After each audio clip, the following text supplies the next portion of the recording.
प्रभु की माया से केवल मनुष्य ही मोहित नहीं है, देवता भी मोहित है। आप देखिए ना, भगवान शंकर की पत्नी अर्धांगिनी सती भी भगवान की माया से मोहित हो गई थी, जो स्वयं नहीं पहचान पाई और भगवान राम की परीक्षा लेने चल पड़ी थी। भगवान तो लीला कर रहे था, भगवान राम सीता जी को बन बन खोज रहे थे, तो रास्ते में मार्ग में भगवान शंकर और देवी सती जी जा रही थी। तो जब एक दूसरे ने एक दूसरे का दर्शन किया, भगवान शंकर ने और राम जी ने एक दूसरे को दृष्टिगोचर किया, तो आपस में प्रणाम किया। तो पहले तो भगवान राम देवी सीता को खोज रहे थे, रुदन कर रहे थे, क्योंकि वो तो लीला कर रहे थे, मनुष्य बने थे तो।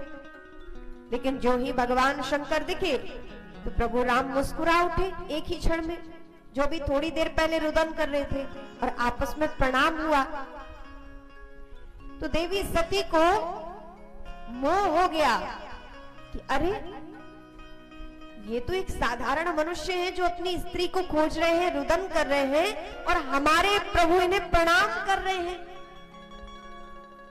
माता सती भी ना समझ सकी। भगवान शंकर ने कहा, देवी इनकी परीक्षा मत लेना, ये तो हमारे आराध्य प्रभु है, जो कि अभी पृथ्वी पे अवतार लेकर आए हैं, राम रूप में आ रहे हैं। तो उन्होंने बस एक लीला रची है, लीला के अंतर्गत ये सारा कार्य हो रहा है। भगवान ने मना किया था, लेकिन सती जी नहीं मानी, क्योंकि प्रभु की माया से मोहित थी। प्रभु की माया से बचना बहुत कठिन है। शास्त्र कहते हैं, यमे वेश व्रणते तेन लभ्या, जिस पर प्रभु कृपा करे उससे ही ज्ञात होता है कि परमात्मा कौन है।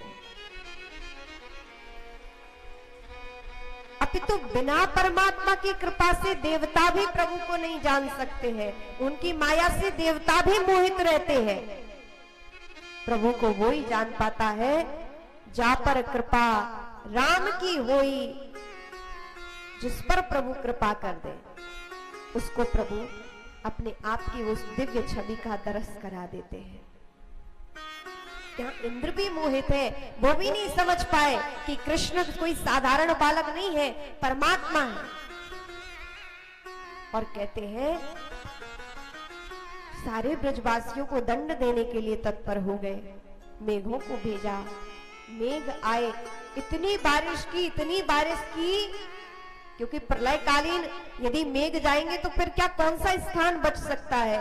जब बारिश समाप्त हो गई तो देखने आए तो वहां तो सब कुछ ठीक था। कैसे ठीक था?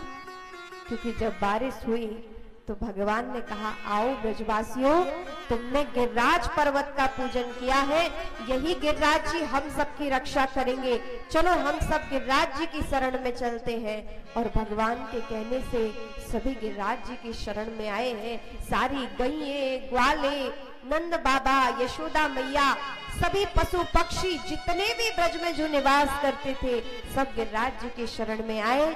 और भगवान अभी 7 वर्ष के छोटे बालक थे।